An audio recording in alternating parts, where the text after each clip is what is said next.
Listo.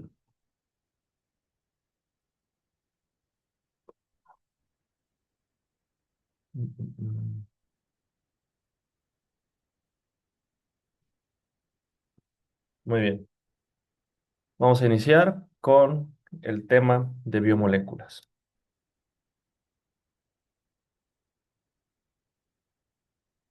Las biomoléculas van a ser las estructuras que van a formar parte de nuestras macromoléculas y estas van a estar formadas por los bioelementos. Las biomoléculas son moléculas orgánicas que están presentes en las células y ayudan a que éstas lleven a cabo sus funciones. Como te los había dicho anteriormente, las biomoléculas van a estar formadas por los bioelementos, que son los que aparecen en este recuadro. Los bioelementos más importantes y más abundantes son precisamente los que se encuentran en color amarillo: carbono, hidrógeno, oxígeno, nitrógeno, azufre y fósforo, ¿sale? Sin embargo, también tenemos una buena cantidad de sales como potasio, sodio, calcio, magnesio y cloro, y en algunas proteínas participan algunos elementos que vamos a llamar elementos traza porque se encuentran en una proporción más pequeña, los cuales van a tener la función de ser cofactores. Dentro de estos tenemos al manganeso, al hierro, al molibdeno, etcétera. Entonces, alrededor de 30 elementos van a formar parte de nosotros, pero aquellos que van a estar en mayor proporción, que son el famoso CHOMS, les vamos a llamar bioelementos. Estos bioelementos se agrupan para formar estructuras, las cuales tienen un patrón, el cual va a interactuar con otras estructuras parecidas para formar moléculas más complejas. Cabe mencionar que justamente estas estructuras, que se llaman grupos funcionales, van a ser aquellas que les van a dar ciertas propiedades físico-químicas características a las biomoléculas y también a las macromoléculas. Entonces, dentro de estas, ya nosotros las escribimos en el pizarrón la clase pasada, solamente voy a retomar las más importantes.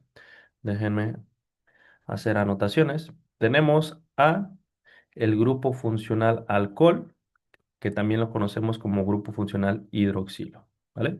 El grupo funcional alcohol va a ser un oxígeno unido a un hidrógeno que va a estar unido, como ustedes lo pueden ver en todos los grupos funcionales. Previamente a su estructura característica van a tener una R. ¿Esa R qué significa? Significa que puede ser cualquier carbono, hidrógeno, oxígeno, cualquier biomolécula, pero generalmente es una cadena hidrocarbonada. Entonces ya no vimos en este curso, porque es un curso intensivo, el tema de hidrocarburos, pero recuerden que la mínima expresión de una molécula orgánica es aquella estructura que está formada exclusivamente por carbono y por hidrógeno, que se llama hidrocarburo. Los hidrocarburos nos van a dar una secuencia de cadenas hidrocarbonadas y estas cadenas hidrocarbonadas pueden tener en sus extremos o en medio, dependiendo si es el caso de un grupo funcional u otro, un grupo funcional característico. Entonces, aquí esta R puede representar básicamente cualquier elemento, pero generalmente es una cadena hidrocarbonada. Entonces, cuando el OH se une a ese grupo R, nosotros tenemos un grupo funcional hidroxilo, que también conocemos como grupo funcional alcohol. Este es el más sencillo de todos los grupos funcionales. También tenemos los grupos funcionales carbonilo. Los grupos funcionales carbonilo se caracterizan porque van a haber un doble enlace entre oxígeno a un carbono. Los carbonilos van a ser el aldehído y la cetona. Van a ser grupos funcionales bastante parecidos, solamente que el aldehído va a ser un carbono unido en doble enlace a un oxígeno y en el otro enlace va a estar unido a un hidrógeno y en su enlace restante va a estar unido a un grupo R. Recuerden que el carbono puede formar exclusivamente cuatro enlaces con otros átomos o con otros elementos. La cetona es bastante parecido, solamente que no va a estar unido exclusivamente a un grupo R, sino que va a estar unido a dos grupos R. Por eso decimos de la cetona que es un grupo funcional intermedio. No se encuentra al final de una cadena hidrocarbonada, porque forzosamente para hacer cetona necesita que uno de sus enlaces esté unido a un grupo R y el otro de sus enlaces esté unido a otro grupo R, ¿vale? Recuerden a estos grupos funcionales, particularmente los que les voy a recalcar, porque los vamos a seguir viendo durante mucho tiempo, al menos mientras llevemos materias básicas de medicina. Ahora, tenemos otro grupo funcional que es muy parecido a los carbonilos, pero como se une a un oxígeno y a un hidrógeno, le vamos a llamar grupo carboxilo. Esta imagen fue tomada del Leninger y por eso nos pone a el grupo carboxilo como si se encontrara disuelto en una disolución a pH 7. Pero el grupo carboxilo se caracteriza porque tiene un carbonilo, un carbono unido en doble enlace a un oxígeno. Otro de sus enlaces está con el grupo R y el otro de sus enlaces está unido a un oxígeno. Y este oxígeno generalmente va a estar unido a un hidrógeno. Entonces, es preferible que recuerden el grupo funcional carboxilo o ácido carboxílico de la siguiente manera: un carbonilo unido en uno de sus enlaces a un grupo R y al otro de sus enlaces a un H, ¿vale? Recuerden que el carbonilo se refiere a esta estructura, un carbono unido en doble enlace a un oxígeno. Por eso los carbonilos característicos son el aldehído y la cetona. Mientras que si este carbonilo también se encuentra unido a un OH, entonces ese grupo funcional lo llamamos carboxilo. Ahora, vamos con el grupo funcional éter. El grupo funcional éter es uno de los más sencillos. Tenemos un oxígeno. El oxígeno solamente puede formar dos enlaces. Entonces, uno de sus enlaces lo forma con un grupo R, el cual vamos a llamar R1, y el otro de sus enlaces lo va a formar con otro grupo R, por lo cual lo vamos a llamar R2. ¿Sale? El grupo funcional éster es una combinación de un ácido carboxílico más un grupo funcional alcohol, ¿vale? Entonces, aquí nosotros tenemos la estructura característica del carboxilo. Tenemos el carbonilo unido el carbono a un grupo R. Y aquí tenemos su oxígeno. Si ustedes se fijan, es bastante parecido a este. Voy a borrarlo porque me quedó muy feo, entonces se aprecia mejor en el dibujo que había originalmente. Bien, del otro lado tenemos que en lugar de estar unido a un hidrógeno, como es el caso del carboxilo original o del ácido carboxílico, el éster va a estar unido a un R2. Entonces, el éster también es un grupo funcional intermedio, donde de un lado va a tener un R1 y del otro lado va a tener un R2. Entonces, les voy a poner aquí la reacción de síntesis de un éster, porque eso lo vamos a ver más adelante. Entonces, para que se forme un éster, tenemos un ácido carboxílico,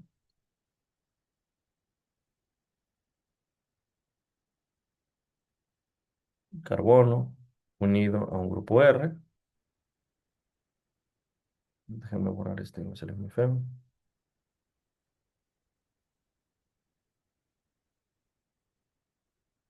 Aquí tenemos el carbonilo.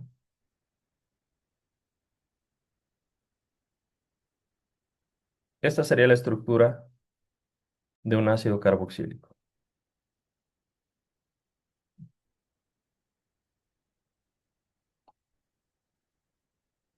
Ahora, este ácido carboxílico va a reaccionar con un alcohol que se encuentra unido a otro grupo R, ¿vale? Solamente que cuando un grupo funcional interactúa con otro grupo funcional, para que puedan complementar sus enlaces y que puedan interactuar el uno con el otro, pues se tienen que deshacer de parte de su estructura, ¿vale?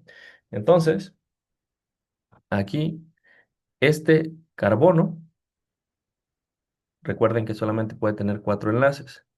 Entonces, tiene más afinidad por este oxígeno que por el oxígeno suyo. Entonces, no puede tener cinco enlaces. Por lo tanto, tiene que perder a esta estructura. Mientras que este oxígeno, para poder unirse al carbono, también se tiene que deshacer de el hidrógeno con el cual está enlazado. Entonces, voy a borrarlo. Si se deshacen de estas estructuras, esto nos va a formar una molécula de agua. Si ustedes lo recuerdan, las estructuras de las que se deshicieron, los elementos de los que se deshicieron, fueron de este lado de un OH y de este lado de un H. Entonces, dos H's más O, pues nos forma H2O, una molécula de agua, ¿verdad? Entonces, esa molécula de agua se va a nuestro cuerpo porque todas estas reacciones químicas, recuerden que ocurren en nuestro organismo. Se va esa molécula de agua y lo que se va a formar a continuación es precisamente esta estructura. El carbono se une al oxígeno, tal y como lo tenemos aquí. Se forma un enlace entre estos dos y lo que resta de la estructura es precisamente los componentes que ya tenía tanto el ácido carboxílico como el alcohol, ¿vale? Entonces, información importante de este tema. Un éster se forma de la reacción química entre un ácido carboxílico o carboxilo y un alcohol, ¿vale? Muy bien. Voy a borrar lo que acabo de dibujar para que pueda mostrarles los otros grupos funcionales.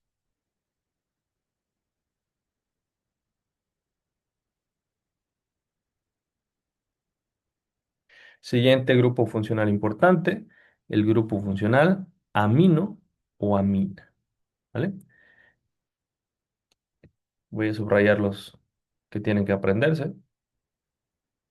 El grupo funcional amino puede tener varias formas, pero la forma más característica es un grupo R que va a estar unido a un nitrógeno y este nitrógeno puede estar unido a dos, uno o tres hidrógenos. La estructura más conocida de la amina es un nitrógeno unido a dos hidrógenos. Dependiendo del número de hidrógenos que se le unan, la amina puede ser primaria, secundaria y terciaria, ¿vale? No es tan complejo. Si la amina o el nitrógeno está unido a un solo hidrógeno, decimos que es una amina primaria. Si está unido a dos hidrógenos, decimos que es una amina secundaria. Y si está unido a tres hidrógenos, decimos que es una amina terciaria, ¿vale? Estos grupos funcionales que se encuentran abajo de la amina, no los vamos a ver en este momento, pero sí los vamos a ver cuando llevemos bioquímica, ¿vale?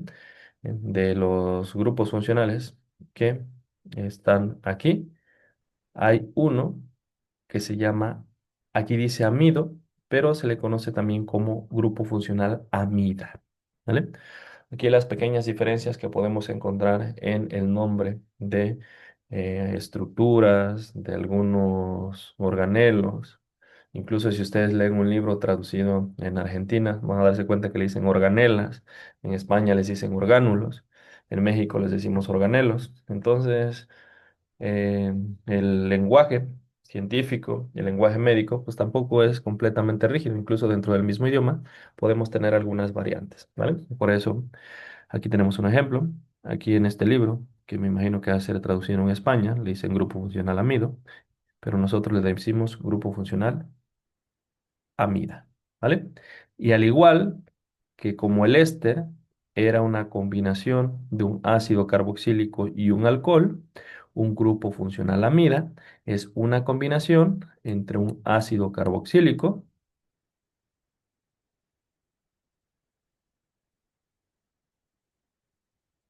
que es esta estructura que tenemos aquí, más una amina.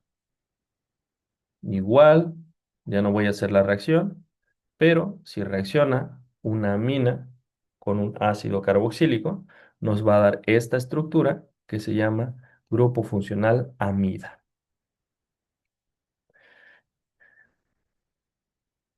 Vamos a ver qué otro grupo funcional de los que tenemos aquí nos va a interesar. Estos son los grupos funcionales más importantes, los que tienen que aprenderse de memoria. Y este que tenemos aquí lo voy a resaltar más que nada porque es el que le va a dar la estructura a unas biomoléculas que vamos a ver más adelante que se llaman proteínas. El grupo funcional disulfuro es el que va a formar a los famosos puentes disulfuro que se encuentran entre aminoácidos sulfurados como la cisteína de un aminoácido con otro aminoácido sulfurado que también generalmente es cisteína de otro aminoácido. Entonces aquí tenemos una R, que puede ser cualquier cadena hidrocarbonada, unida a un azufre, y otra S, otro azufre, que está unido a otra cadena hidrocarbonada, ¿verdad? Entonces el azufre tiene predilección por el azufre. Cuando un azufre se encuentra con otro azufre, pues van a formar un puente disulfuro, un enlace disulfuro que nos va a generar este grupo funcional, que precisamente se llama disulfuro, ¿vale? Les voy a poner un ejemplo. Aquí tenemos un aminoácido, tiene expuesto su azufre. Aquí tenemos otro aminoácido, otro aminoácido, otro aminoácido, otro aminoácido, otro aminoácido. Y si curiosamente este aminoácido tiene un azufre expuesto también,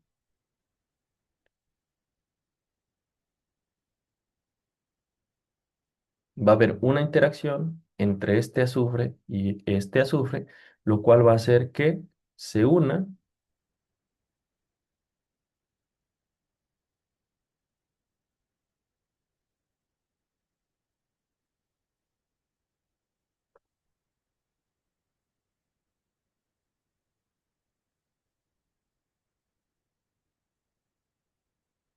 se unan uno con otro, formando algo que se llama puente disulfuro. Y este puente disulfuro es lo que va a generar que algunas de las proteínas tengan ciertos dobleces en su estructura para darnos una estructura tridimensional que es única y característica, ¿vale?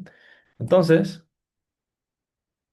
recuerden los grupos funcionales, recuerden su estructura, porque durante todo el curso de biomoléculas, al menos todo el día de hoy, pues los vamos a ir retomando. ¿Cuáles son los que se tienen que aprender?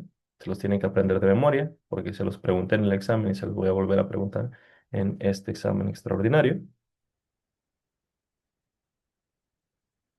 El aldehído y la acetona, que son los carbonilos, el carboxilo o ácido carboxílico, el alcohol, el éter, el éster, el grupo amino, la amida o grupo amida y pues también el disulfuro, ¿vale? Entonces son poquitos, acuérdense bien de su estructura.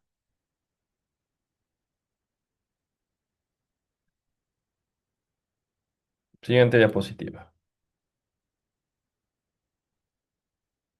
Déjenme borrar las estructuras que dibujé.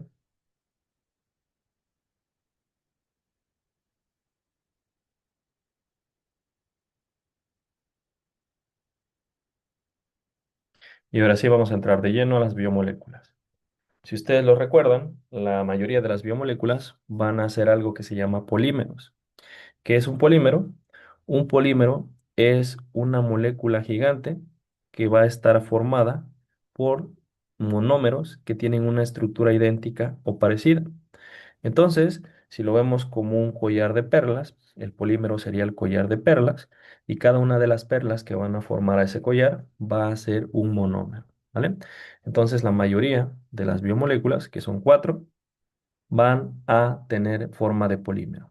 Las biomoléculas son carbohidratos, lípidos, proteínas y ácidos nucleicos. Los carbohidratos pueden estar en forma de perla o pueden estar en forma de collar de perlas, ¿verdad? No necesariamente forman siempre polímeros, pero cuando forman polímeros, cada monómero le vamos a llamar sacárido, ¿vale? Por eso el polímero, que generalmente es un polisacárido, va a tener monómeros que se llaman sacáridos, ¿vale? Sacáridos en griego significa azúcar. Entonces, en esta presentación me voy a referir indistintamente a el monómero de los carbohidratos como sacárido o como azúcar. Los lípidos son estructuras los cuales no tienen un patrón característico de moléculas, sino que simplemente aquí aventaron a todas las moléculas que eran insolubles en agua. Entonces, a todas las moléculas orgánicas que se encuentran en nuestro cuerpo, que son insolubles en agua y tienen predilección por disolverse en otro tipo de solventes que se llaman solventes no polares, se les llamó lípidos. Por eso los lípidos son los más heterogéneos y los que tienen una gran cantidad de estructuras diferentes. Después tenemos a las proteínas, las cuales sí o sí van a formar polímeros. Todas las proteínas son polímeros, donde cada monómero se llama aminoácidos, ¿vale? Entonces el collar se llama proteína y cada una de las perlas que van a formar ese collar se llama aminoácido. También tenemos a otras estructuras que forzosamente y siempre van a formar polímeros. De hecho, los polímeros más grandes que tenemos en nuestro cuerpo son de estas biomoléculas que se llaman ácidos nucleicos. Los ácidos nucleicos son polímeros donde cada uno de los monómeros se va a llamar nucleótidos, ¿vale? Más adelante vamos a ver que cada uno de esos nucleótidos va a tener ciertas características, ciertos componentes que van a hacer que interactúen un nucleótido con otro nucleótido para formar una cadena de miles o de millones de nucleótidos, que es el que va a formar precisamente nuestro ADN. Muy bien, entonces vamos a estudiar uno por uno cada una de las biomoléculas y vamos a iniciar por los carbohidratos. Los carbohidratos van a estar compuestos exclusivamente por carbono, hidrógeno y oxígeno, ¿vale? Entonces se llaman carbohidratos justamente porque esos van a ser sus componentes, carbo de carbono e hidratos de agua, ¿verdad? Y el agua, pues, que tiene hidrógeno y oxígeno. Entonces, a los carbohidratos que solamente tienen carbono, hidrógeno y oxígeno, se les conoce como carbohidratos convencionales, pero más adelante también vamos a ver que existen unos carbohidratos que pueden incorporar a otros elementos y esto los vuelve carbohidratos complejos, ¿vale? Entonces, una característica de los carbohidratos, desde la perspectiva nutricional, es que proporcionan la energía inmediata para realizar las funciones metabólicas. Ya con el conocimiento previo que tienen de la clase que tuvimos, no de esta clase, sino de la materia en general cuando la vimos, saben que los carbohidratos cuando nosotros lo consumimos, que nos consumimos un pan dulce, una tortilla, pues se van a degradar a azúcares, particularmente glucosa, que va a viajar a nuestro torrente sanguíneo y en nuestro torrente sanguíneo va a ser absorbida por la mayor parte de las células de nuestro cuerpo e inmediatamente llega en el interior de las células de nuestro cuerpo, va a ser utilizada para formar ATP. Entonces, es la manera o una de las maneras más rápidas que nuestra célula tiene para poder generar energía en forma de ATP. Por eso dice que proporciona energía inmediata para realizar las funciones metabólicas, ¿vale? Ahora, aquí se está refiriendo particularmente a un tipo de carbohidrato que se llama glucosa, ¿vale? Pero también pueden almacenarse en forma de otros carbohidratos que van a ser polisacáridos. La glucosa puede formar una red de miles de glucosas para poder formar una estructura que es un polisacárido que se va a llamar glucógeno. Esto en nosotros y en todos los animales. Pero también esto puede ocurrir en las plantas. En las plantas, la glucosa puede formar una red inmensa que sirve también de almacén de energía que se va a llamar almidón, ¿vale? Entonces, desde la perspectiva nutricional, estas son algunas de las funciones de los carbohidratos. Sin embargo, ya estudiándolos más detalladamente, los carbohidratos también tienen múltiples funciones en la célula, también pueden estar en la membrana en forma de glucolípidos y esto va a tener una función en la señalización, en la interacción, lo cual también son procesos bastante importantes en nuestro cuerpo. Lo vamos a ver más detalladamente cuando nosotros veamos inmunología, por ejemplo, donde estos carbohidratos van a salirse de la célula. Voy a hacerles un pequeño dibujo. Aquí tenemos una célula y aquí tenemos su membrana y aquí vamos a tener a un carbohidrato. ¿Y para qué va a servir ese carbohidrato? Este carbohidrato va a servir de señalización. Aquí tenemos otra célula que también tiene aquí otro carbohidrato y este carbohidrato interactúa con ese carbohidrato y qué es lo que va a generar, que mediante estos carbohidratos que van a ser oligosacáridos, que vamos a ver más adelante, haya unión e interacción entre una célula y otra célula. Y esa interacción va a permitir diferentes procesos, Uno de ellos, el más conocido, se llama diapedesis, ¿vale? Entonces, no se queden nada más desde el concepto nutricional, que para eso sirven los carbohidratos. Esto es lo que tienen que aprenderse en el examen, pero ya en la vida real, los carbohidratos cumplen con una gran cantidad de funciones. Dentro de ellas, una de las más importantes es la señalización.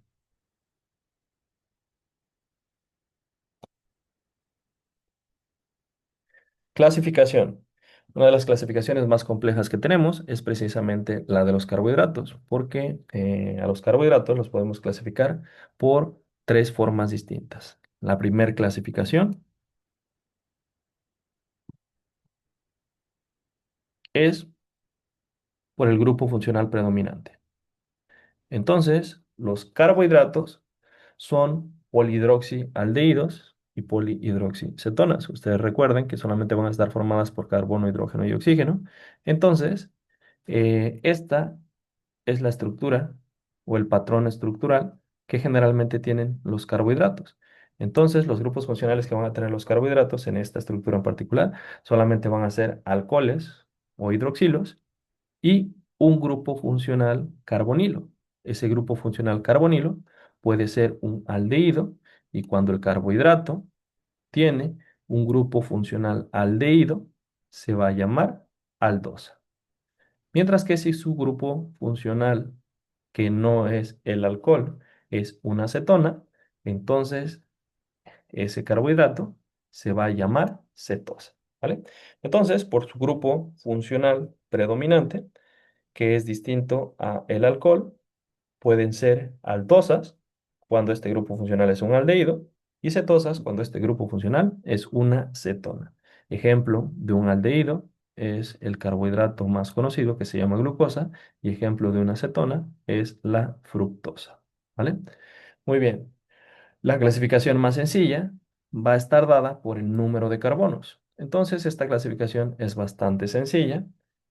Si el monosacárido o el azúcar o el sacárido tiene tres carbonos, entonces va a ser una triosa. Si tiene cuatro carbonos, va a ser una tetrosa. Si tiene cinco carbonos, va a ser una pentosa. Y si tiene seis carbonos, va a ser una hexosa. ¿Vale? Ejemplos característicos de las pentosas es la ribosa, que más adelante vamos a ver que es el azúcar del ARN, y la desoxirribosa, que es el azúcar del ADN. ¿Vale? Aquí les puse solamente algunos ejemplos. Existen decenas o centenas de carbohidratos que pueden llegar a ser pentosas o hexosas.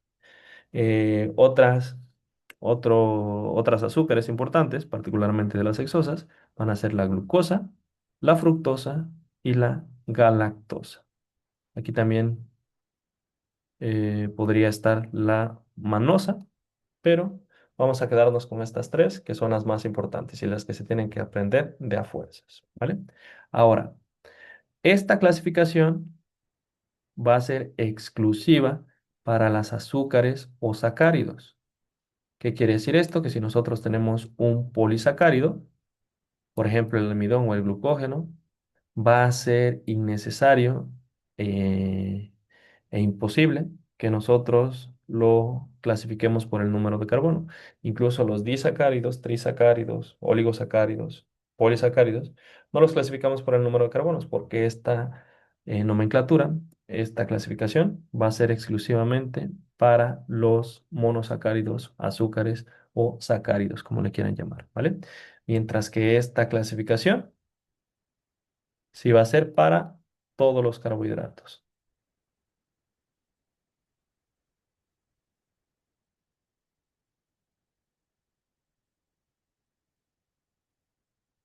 ¿Sale?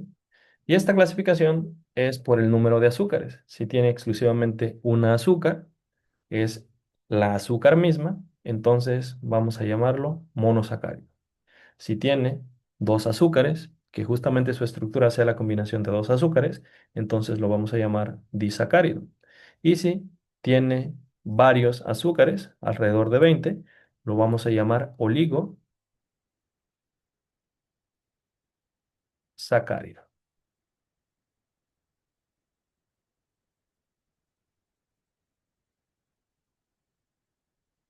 Este no está dentro de la tabla, por eso lo dibujé aquí. Bueno, no lo dibujé, lo anoté. Y si tiene muchos azúcares, miles de azúcares, cientos de azúcares, lo vamos a llamar polisacárido, ¿vale? Entonces, si ustedes se fijan, no es tan complejo porque el número de azúcares o de sacáridos que tenga va a estar función del prefijo griego referente a esos números o a esa cantidad. Por ejemplo, mono quiere decir uno, di quiere decir dos, oligo quiere decir varios y poli quiere decir muchos, ¿vale? Entonces, el monosacárido va a tener exclusivamente una azúcar. Y dentro de los monosacáridos más importantes tenemos precisamente a estos que se encuentran aquí. Por eso la línea va hacia acá. La ribosa, desoxirribosa, glucosa, fructosa y galactosa van a ser monosacáridos. Mientras que los disacáridos van a estar formados por la combinación de dos monosacáridos. Por ejemplo, la sacarosa, que es el azúcar de mesa, va a ser una combinación entre glucosa y fructosa. Mientras que la lactosa, que es el carbohidrato de la leche, va a ser una combinación entre glucosa y galactosa, ¿vale?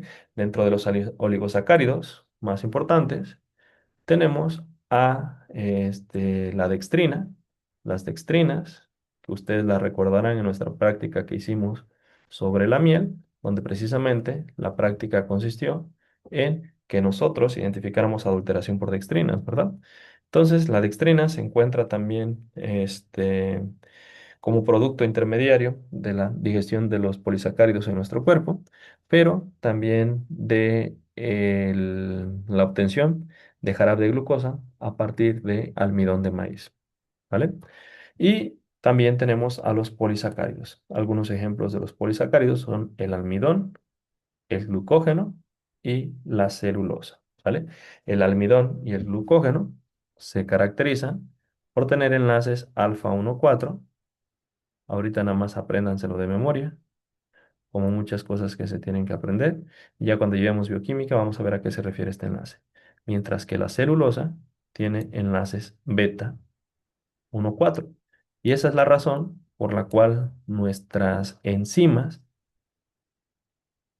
que tenemos desde la saliva, en el estómago, las que libera el páncreas, van a poder degradar un bolillo que tiene almidón, pero no van a poder degradar una rama de bambú que tiene celulosa, ¿vale?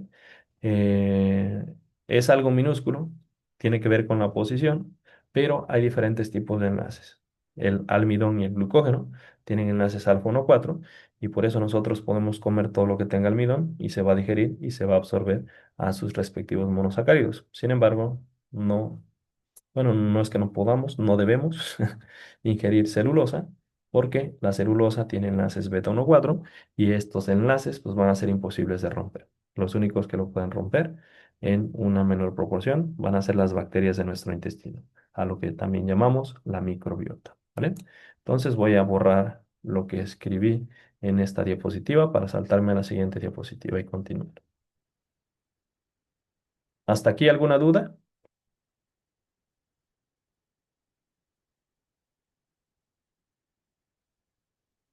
Si no me preguntan ustedes, yo les pregunto, ¿vale? Entonces, no se distraigan, no se duerman, no se pongan a hacer otra cosa.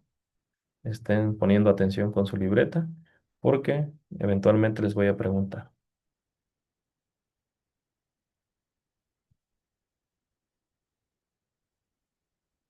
Muy bien.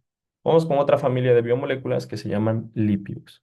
Los lípidos, como se los había mencionado anteriormente, son bastante versátiles. Primero vamos a empezar con sus funciones. Tienen función nutricional. Pues todos sabemos que si nosotros ponemos aceite en agua, pues el aceite no se va a disolver en el agua. Esto es algo característico de todos los lípidos. Los lípidos van a ser insolubles en agua. Tienen función nutricional, particularmente los triglicéridos. Los triglicéridos van a ser nuestra fuente de ácidos grasos y esos ácidos grasos también nos van a proporcionar energía.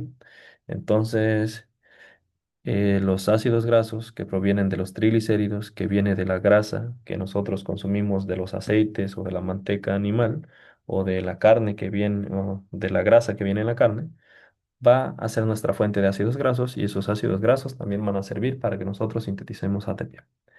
Ahora, también muchos de los lípidos van a ser vitaminas, las famosas vitaminas liposolubles, que van a ser la vitamina A, la vitamina D, la vitamina E y la vitamina K. Estas vitaminas son lípidos, realmente tienen estructura de lípidos y son necesarias, indispensables para varias funciones de nuestro cuerpo. La vitamina A, por ejemplo, sirve para que nosotros podamos tener una visión adecuada. La vitamina D sirve para la absorción de calcio y que no nos dé una enfermedad que se llama osteoporosis. La vitamina E participa como un antioxidante natural de nuestro cuerpo, eliminando los radicales libres, mientras que la vitamina K es esencial para un proceso que se llama coagulación, ¿vale? Las vitaminas tienen múltiples funciones, solamente les dije las funciones más importantes. También tiene función hormonal o función de control, porque los lípidos pueden ser hormonas, particularmente hormonas del tipo esteroideo, ¿vale? También van a servir como almacén de energía. Lo que tenemos de grasita acumulada en nuestro tejido adiposo, pues básicamente va a estar en forma de triglicéridos. Entonces es un recurso, hacernos engordar es un recurso que tiene nuestro cuerpo para que si en un momento dado nos llegue a faltar energía, pues el cuerpo va a recurrir a esa energía almacenada, ¿verdad?